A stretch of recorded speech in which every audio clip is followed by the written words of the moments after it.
പിതാവിൻ്റെയും പുത്രൻ്റെയും പരിശുദ്ധാത്മാവിൻ്റെയും നാമത്തിൽ ആമേൻ. അനുദിന അനുഗ്രഹ പ്രാർത്ഥനയിലേക്ക് പ്രവേശിക്കുകയാണ്. ഇന്നത്തെ കാര്യങ്ങളാണ് അനുദിനം ഉള്ള കാര്യങ്ങളാണ് അനുദിന അനുഗ്രഹ പ്രാർത്ഥന വരുന്നത്. കർത്താവിൻ്റെ ഉന്നതമായ നാമത്തിന് സ്വസ്ഥം ചെയ്യുന്നു. കർത്താവിൻ്റെ വിശുദ്ധ പൗരോഹിത്യത്തെ മഹത്വപ്പെടുത്തുന്നതിന് പ്രാർത്ഥിക്കുന്നു. കർത്താവ് സഭയിലുള്ള സാന്നിധ്യം പ്രകടമാക്കണമെന്ന് പ്രാർത്ഥിക്കുന്നു. 39 വർഷം ഞാൻ അർപ്പിച്ച കൃപാനയുടെ യോഗ്യതയാൽ കൃപാസ്ഥാനത്താറ് ജീവനോടെ പ്രത്യക്ഷപ്പെട്ട പരിശുദ്ധ അമ്മയുടെ മാധ്യസ്ഥത്താൽ അങ്ങയുടെ മുമ്പിൽ കൈകൾ കൂപ്പി കണ്ണുകളടച്ച് ജാഗ്രതയോടെ നിൽക്കുന്ന എല്ലാ മക്കളുടെ മേലും നിന്റെ വിശുദ്ധമായ വലതുകരം വെക്കണമെന്ന് പ്രാർത്ഥിക്കുന്നു. കർത്താവ് അന്ധന് കാഴ്ച നൽകിയവനെ, കർത്താവ് ചെകിടിന് കേളി നൽകിയവനെ, കർത്താവ് ചെവികളെയും കണ്ണുകളെയും സ്പർശിക്കണമേ. കർത്താവ് ഊമന് സംഭാഷണം നൽകണമേ. സംസാരിക്കാത്ത വ്യക്തികളെയും കുഞ്ഞുങ്ങളെയും സ്പർശിക്കണമേ. കർത്താവെ മഹോരോഗപ്പെടുത്തിയവനെ, കരൾ രോഗമുള്ളവരെ സ്പർശിക്കണമേ. കർത്താവെ ഉദരസംബന്ധ രോഗങ്ങൾ അനുഭവിക്കുന്നവരെ സ്പർശിക്കണമേ. കർത്താവെ മഹോരോഗപ്പെടുത്തിയവനെ, ഹൃദയാഘാതങ്ങൾ ഇരിക്കുന്നവരെ കർത്താവെ അങ്ങ് സ്പർശിക്കണമെന്ന് പ്രാർത്ഥിക്കുന്നു. കർത്താവെ ഉച്ചമുതൽ ഉള്ളംകാൽ വരെ കർത്താവിൻ്റെ രക്തം പണ്ടട്ടെ. എല്ലാ അസ്ഥികളിലും പേശികളിലും കർത്താവെ അസ്ഥിക്കുഴകളിലും കർത്താവ് ജോയിൻസിലും ലിഗമെൻറ്റിലും പ്രയാസങ്ങളുള്ളവരെ നിൻ്റെ തിരുമുറിവാൾ നാണിപ്പെടുത്താവുന്ന വലുത് കർത്താവ് നീ സ്പർശിക്കണം പ്രാർത്ഥിക്കുന്നു. കർത്താവ് ആ ഓപ്പറേഷൻ കഴിഞ്ഞതിന് ശേഷവും കർത്താവ് ചികിത്സകളെല്ലാം കഴിഞ്ഞതിന് ശേഷം ഫിസിയോതെറാപ്പി കഴിഞ്ഞതിന് ശേഷം കർത്താവ് വിലക്ഷണമായിരിക്കുന്ന അസ്ഥിഭാഗങ്ങളെ കർത്താവ് നീ സ്പർശിക്കണം പ്രാർത്ഥിക്കും. ജോലിക്ക് പോകാൻ പറ്റാത്തവർ ചികിത്സ കഴിഞ്ഞ് സൗഖ്യപ്പെട്ടു പക്ഷേ ജോലിക്ക് പോകാൻ പറ്റാതെ അവശത അനുഭവിക്കുന്നവർ നീ സ്പർശിക്കണം പ്രാർത്ഥിക്കുന്നു. കിടപ്പിലായപ്പോരെ ഇരിക്കുന്നവരെയും സ്പർശിക്കണം, ഇരിപ്പിലായപ്പോരെയും കർത്താവിനെ സ്പർശിക്കണം പ്രാർത്ഥിക്കുന്നു. കർത്താവ് ജോലിക്ക് പോകാൻ പറ്റാത്തവരെ, ജീവിതമാർഗം മുട്ടിയിരിക്കുന്നവരെ നീ സ്പർശിക്കണം പ്രാർത്ഥിക്കുന്നു. കർത്താവിൻ്റെ ഉന്നതമായ നാമത്തിൽ കർത്താവ് പല ജോലിക്ക് പോയിട്ട് വൈകുന്നേരം ആകുമ്പോൾ കിട്ടിയില്ലെന്നും പറഞ്ഞ് സങ്കടത്തോടെ തിരിച്ചു വരുന്ന മക്കളെ ഓർത്തുകൊണ്ട് കർത്താവെ അങ്ങയുടെ നാമത്തിൽ പ്രാർത്ഥിക്കുന്നു. ദൈവത്തിൻ്റെ കരുണ അവരുടെ കഴിവ് കൊണ്ടല്ല, കുടുംബത്തിൻ്റെ കൃപ കൊണ്ടല്ല, മറിച്ച് നിൻ്റെ യോഗ്യത, നിൻ്റെ കരുണ കൊണ്ട് കർത്താവെ അങ്ങയുടെ മക്കളെ സന്ധിക്കുന്നത് പ്രാർത്ഥിക്കുന്നു. എൻ്റെ കർത്താവ് ഈ നിമിഷം അസ്ഥികൾ പൊങ്ങിയിരിക്കുക, മുതുകൽ അതിന് പൊങ്ങലെ കാണിച്ചു തരികയും ചെയ്യുന്ന അവസ്ഥകളിൽ മുതുകനെ കർത്താവ് നടുവലിനെ സ്പർശിക്കണേ പ്രാർത്ഥിക്കുന്നു. ദൈവത്തിൻ്റെ കരുണ അസ്ഥികളെ സ്പർശിക്കട്ടെ. ദൈവത്തിൻ്റെ കരുണ നിൻ്റെ കിഡ്നികളെ സ്പർശിക്കട്ടെ. ദൈവത്തിൻ്റെ കരുണ നിൻ്റെ അലർജി രോഗങ്ങളെ സ്പർശിക്കട്ടെ. ഉച്ചമുതൽ കാലുവരെ കർത്താവിൻ്റെ രക്തം നിങ്ങളെ പടരട്ടെ. എൻ്റെ കർത്താവിൻ്റെ ഉന്നതമായ നാമത്തിൽ സഭയുടെ അധികാരത്തിൽ കുരിശിൻ്റെ അടയാളത്തിൽ ദൈവശക്തിയാൽ കർത്താവിൻ്റെ നാമത്തെ മഹത്വപ്പെടുത്താൻ പ്രാർത്ഥിക്കുന്നു. എൻ്റെ കർത്താവിനുമായ നാമത്തെ മാരക രോഗങ്ങൾ, തീരാവ്യാധികൾ, ജീവദുരിതങ്ങൾ യേശുക്രിസ്തു നാമത്തിൽ മാറിപ്പോകട്ടെ. നിൻ്റെ യാത്രകളെ കുറിച്ച് പ്രാർത്ഥിക്കുന്നു, നിൻ്റെ സംസാരങ്ങളെ കുറിച്ച് പ്രാർത്ഥിക്കുന്നു, നിൻ്റെ ഇടപാടുകളെ കുറിച്ച് പ്രാർത്ഥിക്കുന്നു, ഇന്നത്തെ നിൻ്റെ ഇടപെടലുകളെ കുറിച്ച് പ്രാർത്ഥിക്കുന്നു. കർത്താവ് നീ പോകുന്ന ഇടങ്ങൾ, നീ കണ്ടുമുട്ടുന്ന വ്യക്തികൾ, ഇടപെടുന്ന സ്ഥാപനങ്ങൾ, ജോലി ചെയ്യുന്ന ഇടങ്ങളെല്ലാം കർത്താവ് അവിടെ ഉണ്ടാകുന്ന നിൻ്റെ പ്രശ്നങ്ങൾ എല്ലാം, ഏതെല്ലാം ഓഫീസുകൾ, ഏതെല്ലാം തരത്തിലുള്ള പ്രയാസങ്ങൾ നിന്നെ കാത്തിരിക്കണം. അതേക്കുറിച്ച് നീ ഉത്കണ്ഠാക്കുലയാണോ അതെല്ലാം കർത്താവ് ഏറ്റെടുക്കുക. ഇന്നത്തെ ദിവസം ഈ പ്രാർത്ഥനയുടെ അടിസ്ഥാനത്തിൽ ദൈവം സഞ്ചാരി മാതാവ് സമയത്തിൻ്റെ അധികാരിയായി നിൻ്റെ കൂടെ വരികയും നിന്നെ സന്ധിക്കുകയും കർത്താവ് മാതാവിൻ്റെ പ്രത്യക്ഷ ഗണത്തിൻ്റെ ശക്തിയാൽ നീ സഞ്ചരിക്കുകയും ചെയ്യട്ടെ. എൻ്റെ കർത്താവിന് ഉന്നതമായ നാമത്തിൽ നിന്നെ കാത്തിരിക്കുന്ന പ്രാതികൂല്യങ്ങൾ യേശുക്രിസ്തുവിനെ പൊടിഞ്ഞു മാറട്ടെ. എൻ്റെ കർത്താവ് ഉന്നതമായ നാമത്തിൽ നിന്നെ കാത്തിരിക്കുന്ന എല്ലാവിധ ഭീഷണികളും ഭാവിയുടെ എല്ലാവിധ അലട്ടലുകളും യേശുക്രിസ്തു അതിജീവിക്കാനുള്ള ആത്മശക്തി നിന്നിലെ ആവശ്യിക്കട്ടെ. I command you in the name of Jesus Christ you be healed. Thank you Jesus. സർവശക്തനായ പിതാവും ആകാശത്തിൻ്റെയും ഭൂമിയുടെയും സൃഷ്ടാവുമായ ദൈവത്തിൽ ഞാൻ വിശ്വസിക്കുന്നു. അവിടുത്തെ ഏകപുത്രനും ഞങ്ങളുടെ കർത്താവുമായ ഈശോ മിശിഹായിലും ഞാൻ വിശ്വസിക്കുന്നു. ഈ പുത്രൻ പരിശുദ്ധാത്മാവിനാൽ ഗർഭസ്ഥനായി കന്യകാമറിയത്തിൽ നിന്ന് പിറന്ന് പൊന്തിയോസ് പീലാത്തോസിന്റെ കാലത്ത് പീഡകൾ സഹിച്ച് കുരിശിൽ തറയ്ക്കപ്പെട്ട് മരിച്ച് അടക്കപ്പെട്ട് പാതാളങ്ങളിൽ ഇറങ്ങി മരിച്ചവരുടെ ഇടയിൽ നിന്ന് 3-ാം നാൾ ഉയർത്ത് സ്വർഗത്തിലേക്ക് എഴുന്നള്ളി സർവശക്തിയുള്ള പിതാവായ ദൈവത്തിൻ്റെ വലതുഭാഗത്തിരിക്കുന്നു. അവിടെ നിന്ന് ജീവിക്കുന്നവരെയും മരിച്ചവരെയും വിധിക്കുവാൻ വരുമെന്നും ഞാൻ വിശ്വസിക്കുന്നു. പരിശുദ്ധാത്മാവിലും ഞാൻ വിശ്വസിക്കുന്നു. വിശുദ്ധ കത്തോലിക്കാ സഭയിലും പുണ്യവാന്മാരുടെ ഐക്യത്തിലും പാപങ്ങളുടെ മോചനത്തിലും ശരീരത്തിൻ്റെ ഉയർപ്പിലും നിത്യമായ ജീവിതത്തിലും ഞാൻ വിശ്വസിക്കുന്നു. ആമേൻ. സ്വർഗ്ഗസ്ഥനായ ഞങ്ങളുടെ പിതാവേ, അങ്ങയുടെ നാമം പൂജിതമാകണമേ. അങ്ങയുടെ രാജ്യം വരണമേ. അങ്ങയുടെ തിരുമനസ് സ്വർഗത്തിലെ പോലെ ഭൂമിയിലുമാകണമേ. അന്നു വേണ്ടുന്ന ആഹാരം ഇന്ന് ഞങ്ങൾക്ക് തരണമേ. ഞങ്ങളോട് തെറ്റ് ചെയ്യുന്നവരോട് ഞങ്ങൾ ക്ഷമിക്കുന്നത് പോലെ ഞങ്ങളുടെ തെറ്റുകൾ ഞങ്ങളോടും ക്ഷമിക്കണമേ. ഞങ്ങളെ പ്രലോഭനത്തിൽ ഉൾപ്പെടുത്തരുതേ, തിന്മയിൽ ഞങ്ങൾ രക്ഷിക്കണമേ. ആമേൻ. നന്മ തെളിഞ്ഞു മറിയമേ, സ്വസ്തി. കർത്താവ് അങ്ങയുടെ കൂടെ സ്ത്രീകളിൽ അങ്ങ് അനുഗ്രഹിക്കപ്പെട്ടവളാകുന്നു. അങ്ങയുടെ ഉദരത്തിൻ ഫലമായി ഈശോ അനുഗ്രഹിക്കപ്പെട്ടവനാകുന്നു. പരിശുദ്ധ മറിയമേ, തമ്പുരാന്റെ അമ്മേ, പാപികളായ ഞങ്ങൾക്ക് വേണ്ടി ഇപ്പോഴും ഞങ്ങളുടെ മരണസമയത്തും തമ്പുരാനോട് അപേക്ഷിക്കണമേ. ആമേൻ. എൻ്റെ പ്രിയപ്പെട്ട, നമ്മളിന്ന് വായിക്കുന്ന വചനം സങ്കീർത്തനം 23:5. എൻ്റെ ശത്രുക്കളുടെ മുമ്പിൽ അവിടുന്ന് എനിക്ക് വിരുന്നൊരുക്കുന്നു.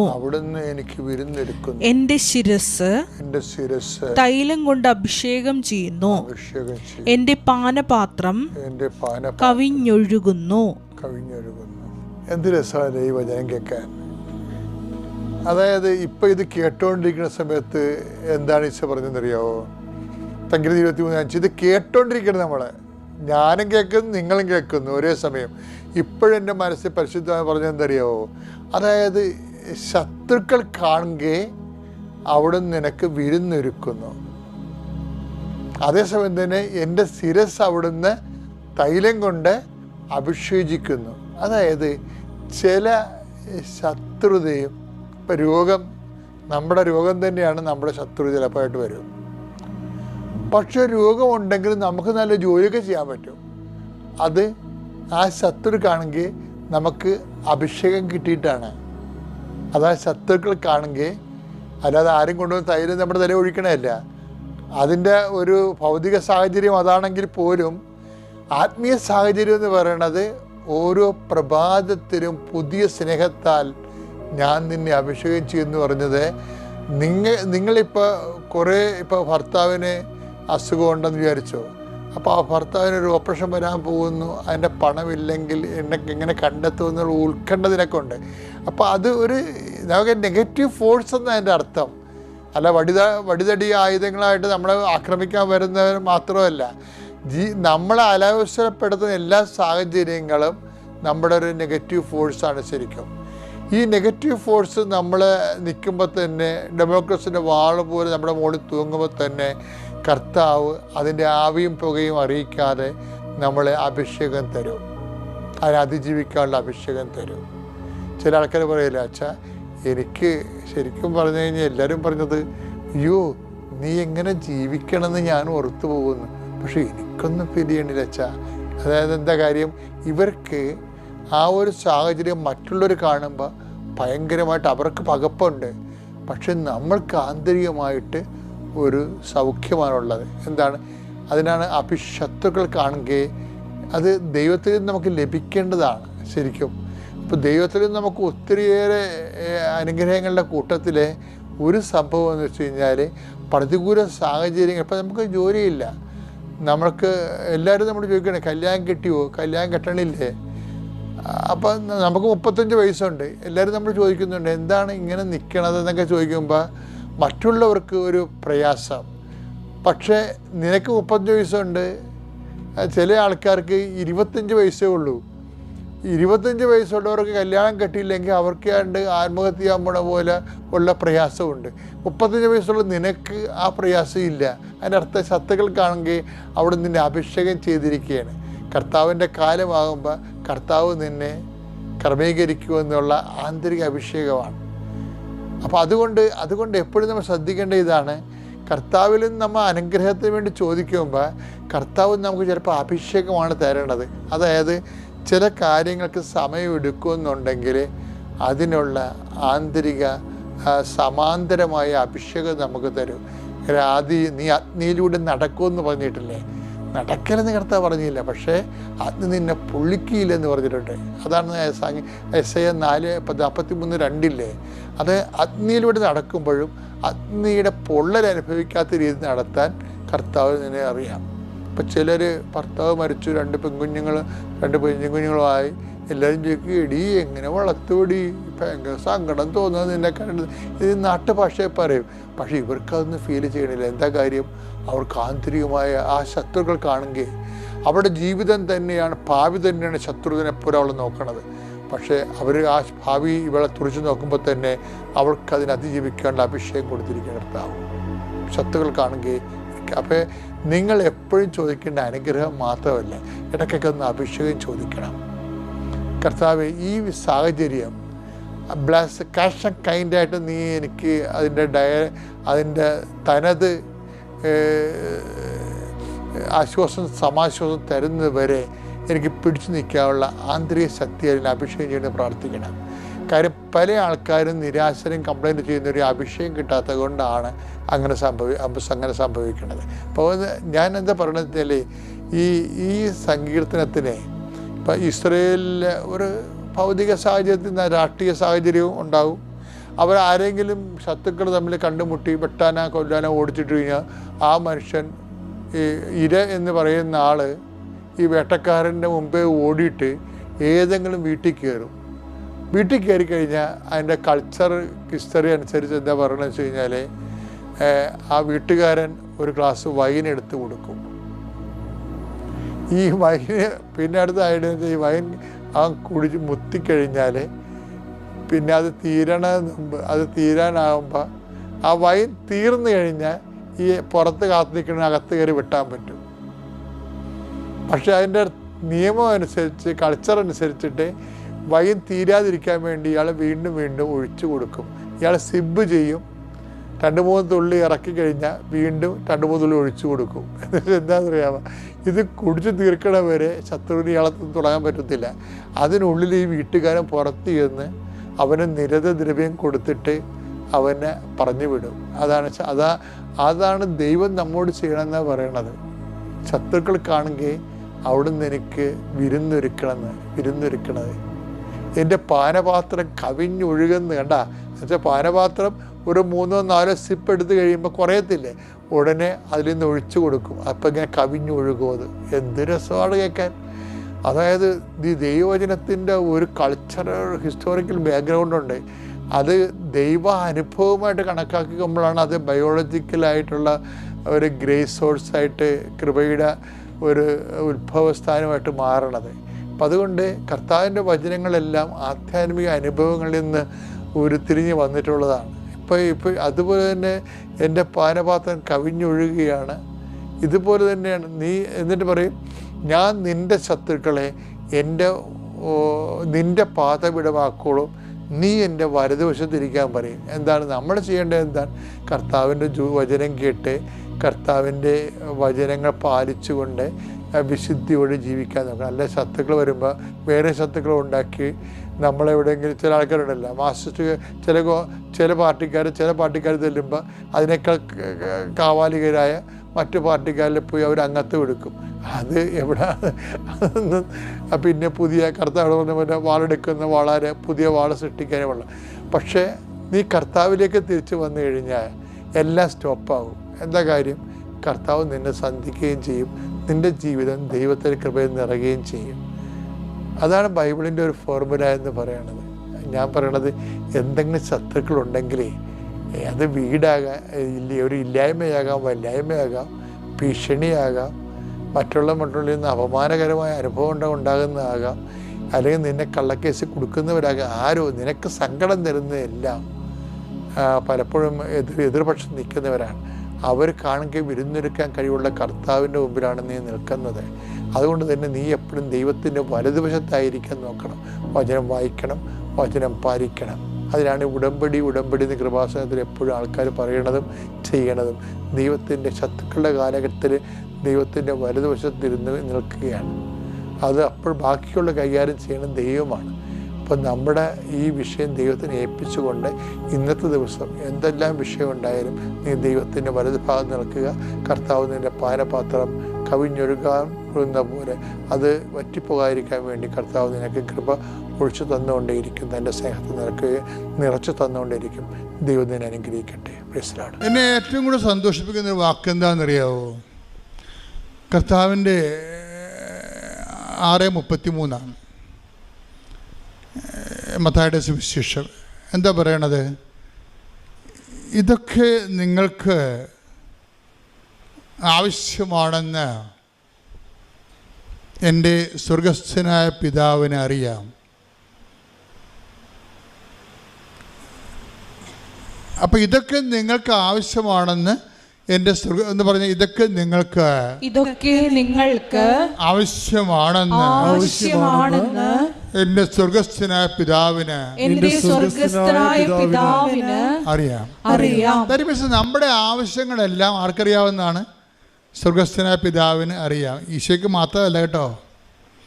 ഞാൻ എപ്പോഴും അമ്മ പ്രത്യക്ഷപ്പെട്ടിട്ട് ദുരന്തമുണ്ടാകുമ്പോൾ പ്രാർത്ഥിക്കണമെന്ന് പറയുമ്പോൾ ഞാൻ എൻ്റെ കൂടെയുള്ള ഫസ്റ്റ് ക്രൂസിനോടൊക്കെ പറയും, ഇത് അമ്മ ഏകപക്ഷീയമായി എടുത്ത തീരുമാനമൊന്നുമല്ല, അപ്പായോട് കൺസൾട്ട് ചെയ്തിട്ടാണ്, ഈശോയോട് കൺസൾട്ട് ചെയ്തിട്ടും അപ്പായോട് കൺസൾട്ട് ചെയ്തിട്ടുമാണ് കൃപാസനത്തിൽ പ്രത്യക്ഷപ്പെട്ടിരിക്കുന്നത്. എന്താ കാര്യം? ഒരു കൊന്തയും പിടിച്ചോണ്ടോ കൊച്ചിനെയും പിടിച്ചോണ്ടൊന്നും അല്ല വന്നിരിക്കണത്. സീരിയസ് സബ്ജക്റ്റാണ് ഡീൽ ചെയ്യണത്. ദുരന്തമുണ്ടാകുമ്പോൾ പ്രാർത്ഥിക്കണത്, മനുഷ്യരാശിയോടെ സംസാരിക്കണത്, അത് കാണിക്കണത് കാലത്തെ നെഞ്ചിൽ ചാർത്തിക്കൊണ്ടാണ് കാണിക്കണത്. അപ്പോൾ ഇതൊരു സീരിയസ് ആണ് സഭ. അതുകൊണ്ട് തന്നെ നമ്മൾ പോകുന്ന സ്ഥലങ്ങളിലെല്ലാം ഈ പ്രത്യക്ഷീകരണത്തിൻ്റെ സന്ദേശം കൈമാറിക്കൊണ്ടേയിരിക്കണം. എന്താ കാര്യം? അതുപോലെ തന്നെ കാര്യം ഇതൊക്കെ നിങ്ങൾക്ക് ആവശ്യമാണെന്ന് എൻ്റെ സ്വർഗസ്ഥനായ പിതാവിന് അറിയാമെന്നവൻ. അപ്പം പിതാവിനോട് ചോദിച്ചിട്ട് തന്നെയാണ് കൃപാസനത്തിൽ പ്രത്യക്ഷപ്പെട്ടത് തന്നെയാണ് ഞാൻ കരുതുന്നത്. എന്താ കാര്യം വെച്ച് കഴിഞ്ഞാൽ നമ്മളുടെ IELTS, നമ്മുടെ കാനഡയും, നമ്മളുടെ ലോണും ഇതൊക്കെ നിങ്ങൾക്ക് ആവശ്യമാണെന്ന്, അതൊക്കെ അതിൽ രക്ഷപ്പെടട്ടെ നമുക്ക്. അതായത് എന്തെങ്കിലും കടവും വിലയായിട്ട് നടന്നൊരു കാര്യമുണ്ടോ? മര്യാദയ്ക്ക് ജീവിക്കണ്ടേ? ദൈവത്തിൻ്റെ മക്കളല്ലേ? അപ്പോൾ അതുകൊണ്ട് ദൈവത്തിൻ്റെ മക്കൾ ദൈവത്തിനെ പോലെ മാന്യമായിട്ട് ജീവിക്കണം. പിന്നെ അതിൻ്റെ അകത്തൊരു അറ്റാച്ച്മെൻറ്റ് ഉണ്ടാകരുതെന്ന് മാത്രമേ ഉള്ളൂ. നമുക്ക് മാന്യമായിട്ട് ഇവിടെ ജീവിക്കുന്നതിൽ ചില ആൾക്കാർക്ക് പറ്റുന്ന പ്രശ്നം നല്ല ആത്മാവല്ലെന്നാണ് ഉള്ളത്. ഈ മാന്യമായിട്ട് ജീവിക്കുന്നില്ലേ, പക്ഷെ അതായത് ഈ മാന്യമായിട്ട് ജീവിക്കാൻ വേണ്ടി നമ്മൾ ഭൗതികമായ ആനുകൂല്യങ്ങളും ഭൗതിക സാഹചര്യങ്ങളുടെ അപ്ഡേഷൻസൊക്കെ വരുത്തുമ്പോൾ ഉണ്ടാകുന്ന പ്രശ്നം നമ്മളുടെ ഈഗോയും അതിൻ്റെ കൂടെ അങ്ങ് വളരുന്നുണ്ട്. എന്നിട്ട് മറ്റുള്ളവരെക്കാൾ നമ്മൾ കേവന്മാരാണെന്ന് അവിടെ മേൽ അടിച്ചേൽപ്പിക്കുന്നുണ്ട്. അതാണ് പ്രശ്നം. നിങ്ങൾക്കറിയാവില്ല, ചില സ്നേഹം പോലും അമിതമായ സ്നേഹമെന്ന് പറയണത് അമിതമായ അധികാരമാണ്. അതാണ് വിഷയം. അതുപോലെ തന്നെയാണ് ഇതിനകത്ത് വരണത്. എന്ന് വെച്ച് കഴിഞ്ഞാൽ അതുപോലെ തന്നെ സംഭവിക്കുന്നതാണ്. നമ്മൾക്ക് ഒരു കാര്യത്തോട് അറ്റാച്ച്മെൻ്റ് ഉണ്ടെങ്കിൽ അതിൻ്റെ അർത്ഥം അതിൻ്റെ ഓപ്പോസിറ്റ് ദൈവത്തോട് ഡിറ്റാച്ച്മെൻ്റ് ഉണ്ടെന്ന് അതിൻ്റെ അർത്ഥം. അതുകൊണ്ടാണ് പ്രണയത്തേക്ക് ഞാൻ കണ്ണുടച്ച് അങ്ങോട്ട് സപ്പോർട്ട് ചെയ്യാത്തതിൻ്റെ കാര്യം അതാണ്. പ്രണയത്തേക്ക് ഞാൻ കണ്ണുടച്ച് സപ്പോർട്ട് ചെയ്യാത്ത കാരണം ആത്മീയ അപകടം അതിലുള്ളത് കൊണ്ടാണ്. കാര്യം നിങ്ങൾ ദൈവത്തിന് കൊടുക്കുക. പള്ളി വന്നാലും നിങ്ങൾ എന്തു ചെയ്യും? പള്ളി എത്രയും വേഗം പള്ളി അവസാനിപ്പിച്ചിട്ട് സെമിത്തേരിയിൽ പോയി ആണും പെണ്ണും കൂടി കൊച്ചിൻ്റെ ചവിട്ടിരുന്നുകൊണ്ട് അമ്മേനെ ചത്തവൻ്റെ കുറിച്ച് ചാരിന്നുകൊണ്ട് സംസാരിക്കും. അതാണ് പ്രശ്നം. എന്നുവെച്ചാൽ ദൈവത്തിന് കൊടുക്കേണ്ട സ്ഥലത്ത് ദൈവത്തിന് കൊടുക്കാതെ നിങ്ങളുടെ ബോഡി മാംസമായ കാര്യങ്ങൾക്ക് വേണ്ടി ദൈവത്തിന് നിങ്ങൾ ഡീപ്രമോട്ട് ചെയ്യും. അതുകൊണ്ടാണ് ഞാൻ ഇങ്ങനെയുള്ള പരിപാടികൾ കുടുംബ പ്രാർത്ഥനയ്ക്ക് വിളിക്കുമ്പോൾ വരാം. അവളിങ്ങനെ കമന്ന് കിടന്നുകൊണ്ട് മൊബൈൽ വെച്ചുകൊണ്ട് ചോറുണ്ടാ കുളിച്ച അതൊക്കെ ചോദിച്ചുകൊണ്ടിരിക്കുകയാണ്. എപ്പോഴല്ല ദിവസം ചോദിക്കണത് ഇത് തന്നെയാണ് കുളിച്ചാന്ന്. അവൻ അടുത്ത് വരുമ്പോൾ ഇവക്ക് മണമായിരിക്കും. അതുകൊണ്ടാണ് കുളിച്ചാന്ന് ചോദിക്കണത്. എന്ത് വേണ്ട. അപ്പോൾ ഇത് ഈ പ്രാർത്ഥനയുടെ ദൈവത്തോട് സംസാരിക്കേണ്ട സമയത്ത് ഇവള് കുളിച്ചിട്ട് തന്നെ വർഷങ്ങളായി. എന്നിട്ട് അവൻ കുളിച്ചാന്ന് ചോദിച്ചുകൊണ്ടിരിക്കുകയാണ്. അതെന്താ പ്രോബ്ലം എന്ന് വെച്ച് കഴിഞ്ഞാൽ ഞാൻ പറഞ്ഞതിൻ്റെ അർത്ഥം നിങ്ങൾക്ക് മനസ്സിലായ ഈ പ്രേമത്തിൻ്റെ സംഭവം ബാക്ടീരിയ വൈറസ് തലക്കടിച്ച് കഴിഞ്ഞാൽ ശരിക്കും പറഞ്ഞാൽ പിന്നെ ഒരു ഫോബിയ ഉണ്ടാവും. ഈ പേപ്പട്ടിയുടെ തലയിൽ വൈറസ് കയറി കഴിഞ്ഞാൽ വെള്ളം കണ്ട അറച്ചറച്ച് മാറും. അതുപോലെ അറ്റാച്ച്മെൻറ്റ് കൂടിക്കഴിഞ്ഞാൽ പ്രാർത്ഥന കാണുമ്പോൾ അറച്ചറച്ച് മാറും. അതാണ് വിഷയം. അതുകൊണ്ടാണ് ആ മര്യാദയ്ക്ക് ജീവിക്ക്, ഒരു ജോലിക്ക് കിട്ടട്ടെ, സ്വന്തം കാലം നിൽക്കാനാകട്ടെ, അത് കഴിഞ്ഞ് പ്രാർത്ഥിച്ചിട്ട് ഒരു ദൈവഹിതമാണെന്ന് കണ്ടാൽ നിങ്ങൾ ഞാനിത് സ്നേഹിക്കേണ്ടതെന്ന് ഞാൻ പറയത്തില്ല. ബൈബിൾ പറയണില്ല. പിന്നെ ഞാൻ എന്താ പറയണത്? പക്ഷേ ദൈവത്തെ മറന്നുകൊണ്ട് ഈ അഭ്യാസത്തിന് പോകരുത്. നിങ്ങൾക്കത് നട്ടക്കച്ചവടമായിരിക്കും. പറഞ്ഞ മനസ്സിലായില്ലേ? കാര്യം നമുക്ക് ദൈവത്തെ മറക്കുമ്പോൾ ഇതിൻ്റെ പേരിൽ പിന്നെ മാതാപിതാക്കന്മാരുമായിട്ട് കലഹിക്കേണ്ടി വരും. അവിടെ സമാധാനം കളയും. അതാണ് വിഷയം. അവിടെ നമ്മൾക്ക് സമാധാനം ഉണ്ടാക്കി തന്ന മാതാപിതാക്കന്മാരുടെ സമാധാനം കളഞ്ഞിട്ട് നിനക്ക് മാത്രം സൂചിച്ചാലേ ആ സമാധാനത്തിന് എത്ര ആയുസ്സുണ്ടാകും? ഈ ഒരു നടക്ക് ഈ സംഭവം പോകത്തില്ല. അതുകൊണ്ടാണ് സംഭവം. അതുകൊണ്ട് ദൈവത്തെ മറന്ന് ഈ ആൾക്കാരുടെ എല്ലാം, ഞാൻ 10,000-20,000 പ്രേമക്കേസ് എടുത്തിട്ടുണ്ട്.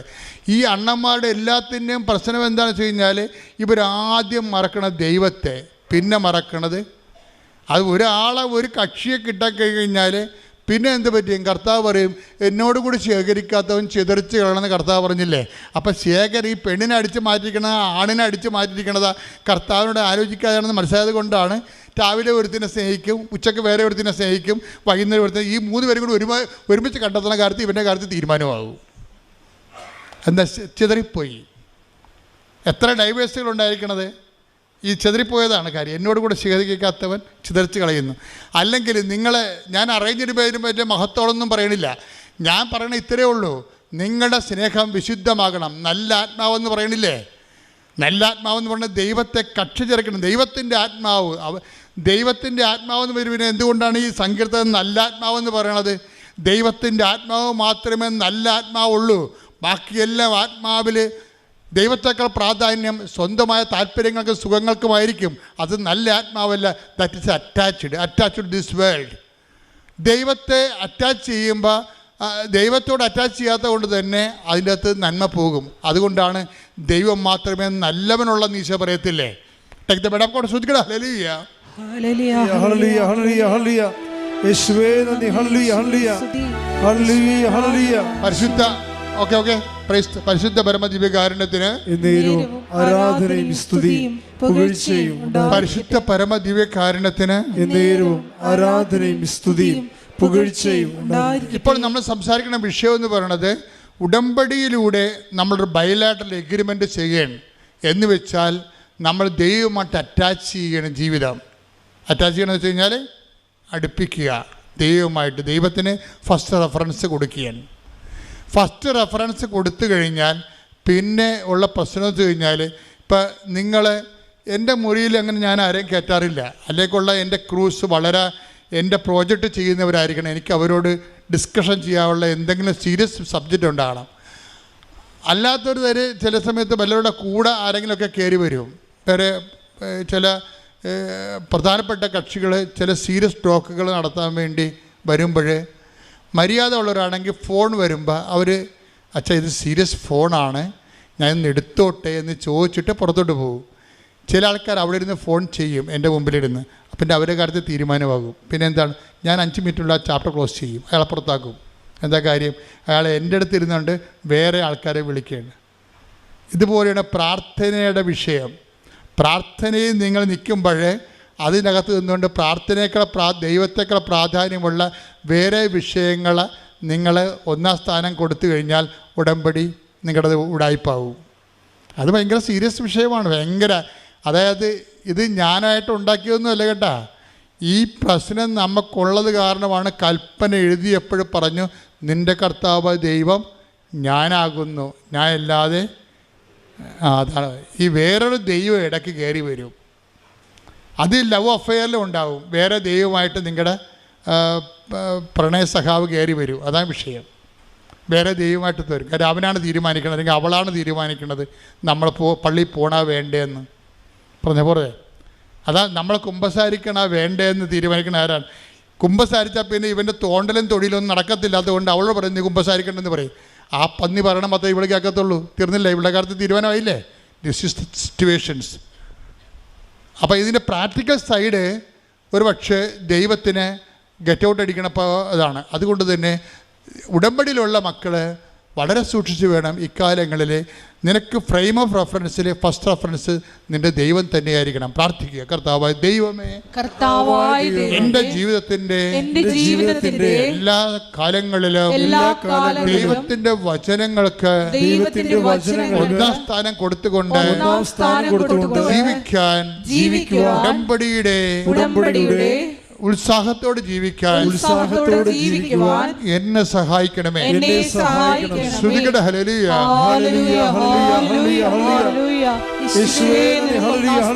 കൊടുത്തുകൊണ്ട് ജീവിതത്തിന്റെ ഏത് കാലാവസ്ഥകളിൽ മുന്നേറുവാൻ ആരാധനയിലൂടെ ഞങ്ങളെ അഭിഷേകം ചെയ്യണമേ. ഹല്ലേലൂയ ഹല്ലേലൂയ ഹല്ലേലൂയ. ആരാധന ആരാധന യേശുവേ.